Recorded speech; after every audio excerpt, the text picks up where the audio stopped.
That is it again. Thank you very much, Undaunted, for that report.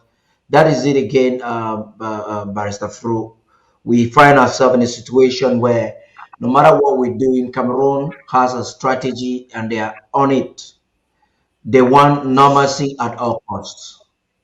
Cameroon wants normalcy at all costs. So they're using the colonial officials to dictate, impose normalcy back into the country.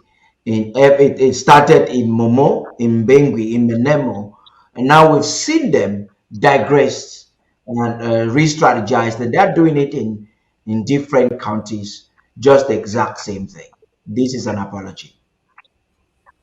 Yes, Paddy, I am very surprised because I thought that I have been of the impression that Bui is completely liberated. Oku is in Bui. Yeah.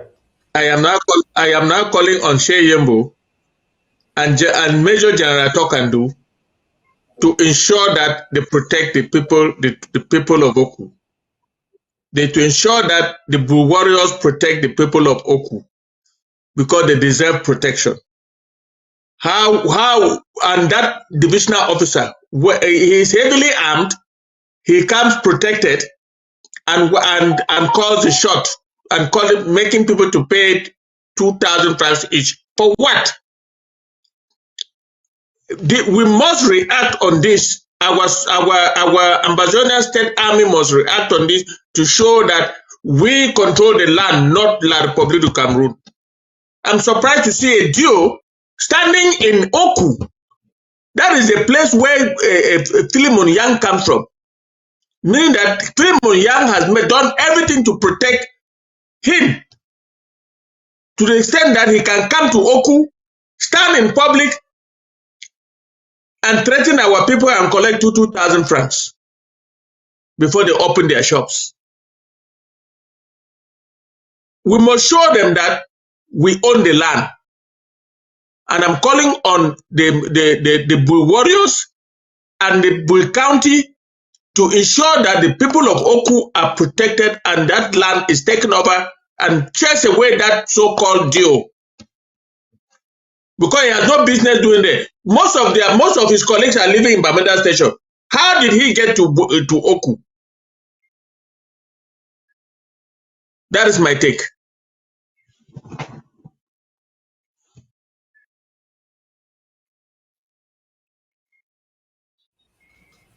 By Stambesa, please.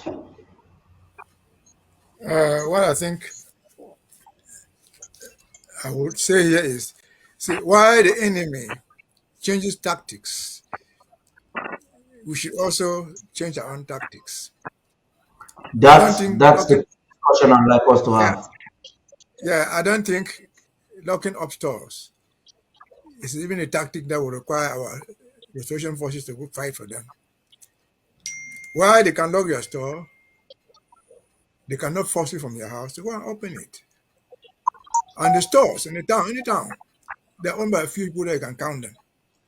So what I would suggest going forward is this, and it has worked somewhere else, it can work everywhere. All the traders who own stores know themselves. If they lock one store, would they even need all these guys with guns? Let everybody stay home. 1 week will not make you die. Then nobody go there. And if any of the traders goes to open his or her store because he paid the 2,000, let him pay for it. That is a black leg. That's a black leg. The deal will stand there, or whoever, the council mayor will stand there and look for people to come and open those stores. There'll be nobody. So we don't even need to go wasting our bullets to fight a deal for that type of nonsense. It is civil disobedience. Once a single store is locked, every store should be locked. Until the single store is open, no trader should open the store anymore. You'll be surprised at what the deal will do. It has worked somewhere else. I've seen it. We have seen it here. It can work anywhere. It's civil disobedience. Yes, he can do that with his two messengers. He doesn't have messengers to force 50 traders from the houses to open the stores. The stores are yours. You pay a pattern for it. You sell for your own. And if they don't want you to, if they lock it, they have no reason to lock your store because you pay a pattern. But if they must lock it, let them lock it. Make sure everything is locked. So nobody pays the 2,000 or 1,000 or whatever money they're asking for. If you pay that money, the rest of the traders should consider you as a black leg. And you know the consequences of being a black leg in the community. As simple as that. As simple as that. Somebody can just come stand there with his khaki shirt and order your store to be locked. And then they go begging him for what? They want you to open that store on Monday, which is the ghost town day. So if you don't open, I don't open on Tuesday, you die? You go out of business? You will not. So we have to change our own tactics as well to confront them. And our tactics are the best. Civil disobedience, nobody ever defeats civil disobedience with force. They will give in and they will break you. Because those very stores, whatever thing you are selling there, they are also buying from you. If there's Gary, they also eat Gary. If they salt, they also use salt. And so why do you think that they will not suffer? So my advice is, either log 1 store, 2 stores, 10 stores, no store will open until all the stores are open. That's my take. Yeah, and just to Yes. add to what you said, Momo in Menamo resisted them for more than a year, and they continue to resist, and they have not succeeded. So others should emulate. Yes, Barrister Fruitless. I am taking my cue from Ngokutunja. If Ngokutunja did what Barrister Mbesta has just said, they will still be locked today. The ASA of Ngokutunja went on rampage, and Anderson ran away, and the stores were open.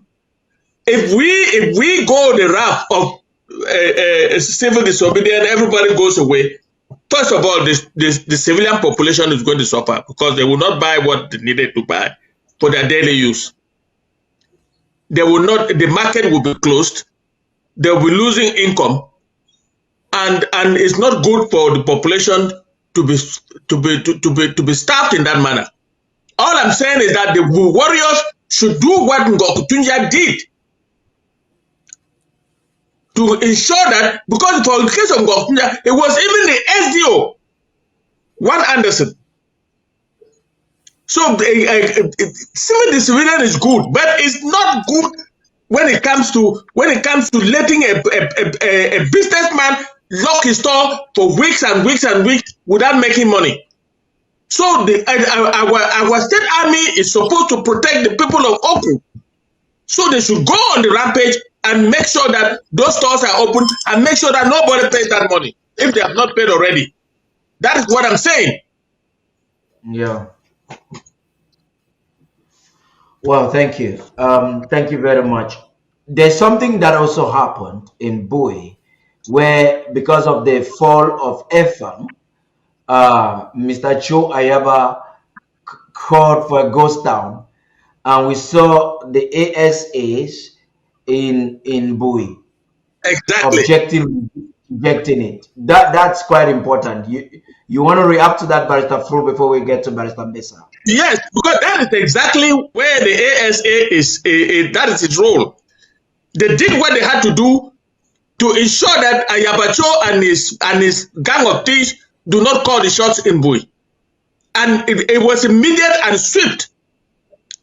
The people went about, the population went about their business. They did not. I'm sure Ayabacho did not succeed to call a lockdown anywhere in Bowie. Yeah. The same thing happened in Ngokutunja, and I am calling on the people of Bowie, the same people of Bowie, to react on the issue of Oku. Yeah. That's what I'm saying. We are at war. Let nobody take that lightly. We are at war. We cannot be allowing our traders to be suffering for not doing business to live on, and the population to be able to live on what the traders are selling, just because a man in khaki comes and stands there and lock all the stores and they bring 2,000. For what? We need to show them that we control the land. Do you want to react on the issue of Imbui, where Ghost Town was suspended the purported ghost town announced by Cho Ayaba was suspended by the ASA by Mbesia.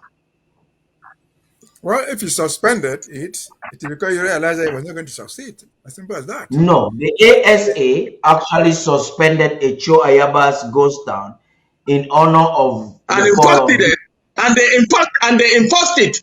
They made sure yeah. that people went about their business. What I'm trying to say That is is, military action. Military action. what I'm trying to say Yeah. is this: this fight takes different forms in different counties. Joy Yaba declared his ghost town, whatever thing, lockdown in Bui because he thought he could have some control over there. The people who have the control on the ground, the Ambazonian military people, said, no, it will not work here. I didn't work. That's the best. He called it off. Whether he didn't call it off or call it off, it didn't work. It could not work because people there who were supposed to obey that thing said no. And so I guess Choi Yaba must have realized that he was just being stupid. He was just being stupid because if anything at all, I'm not sure any reasonable civil people in Ambazonia would call a ghost town in honor of a fam who are being a terror on their lives. That's the worst of the errors you could ever make. You could not work in Bui. We didn't call one in the BLM when Ayeke died. It will not work anywhere else. So the people said no. And sure, if he has any sense in his head, he must have realized that the people are stronger than him. As simple as that, we can all congratulate our boy on the ground. We said, no, this thing will not work here.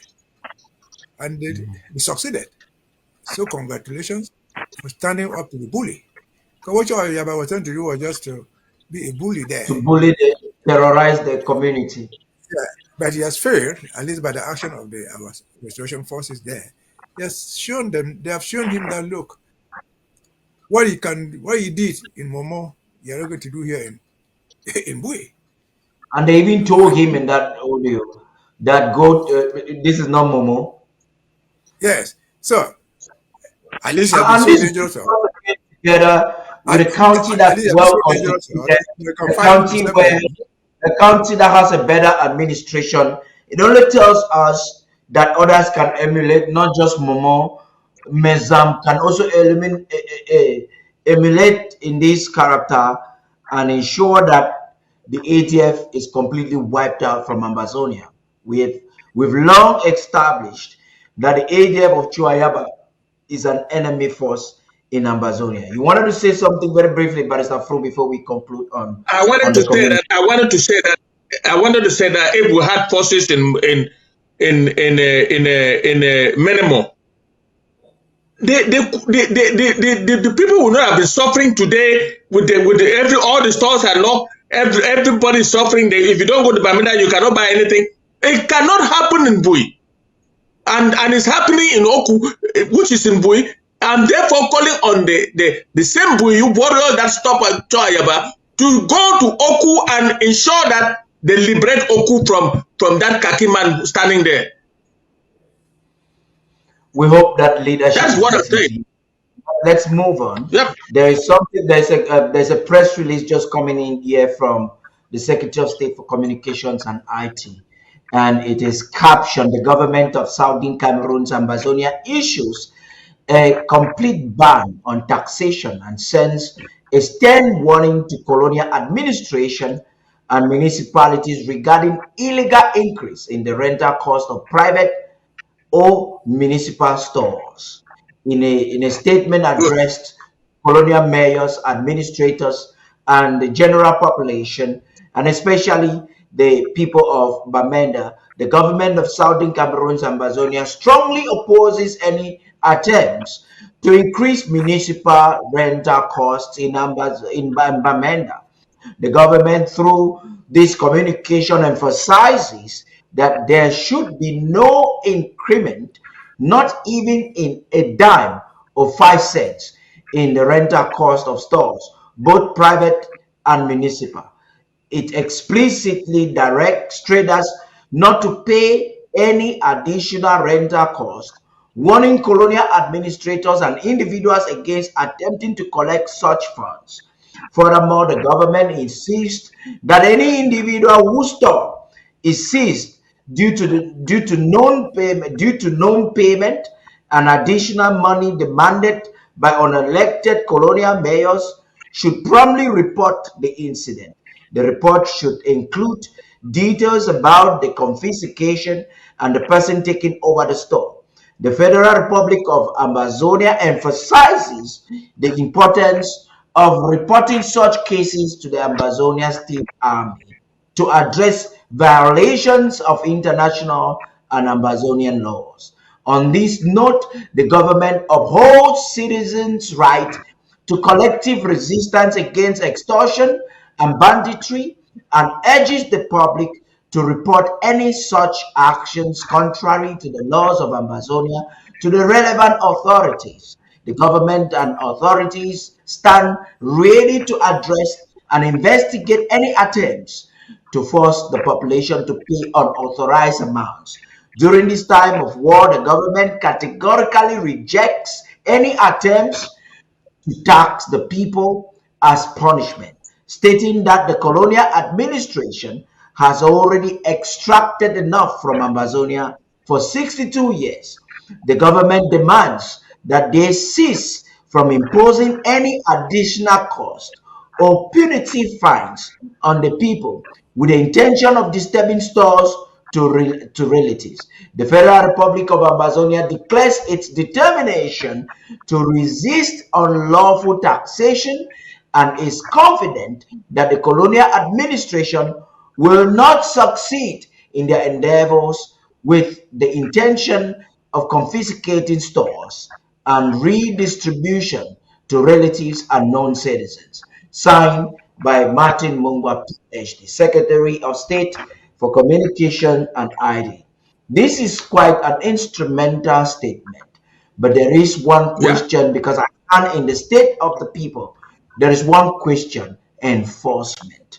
We have a critical concern as Ambazonians in this regard. I wish Dr. Mungwa would have been here to take this question himself, or maybe not Mungwa, but the authorities in defense to tell us how they intend to enforce this order coming in from the government. Please Having react. said that, having said that, the ASA has a duty to enforce and make sure that the people are protected. They will enforce it. I know that Bamenda is difficult terrain with all kinds of rogues running all over the place, all bandits running all over the place and tantalizing people and collecting ransom from our people. But time has come for the ASA to act and act decisively, because we'll have a duty to protect the population, to protect our traders, to protect everybody, that every Ambazonian in the home front. That is our duty.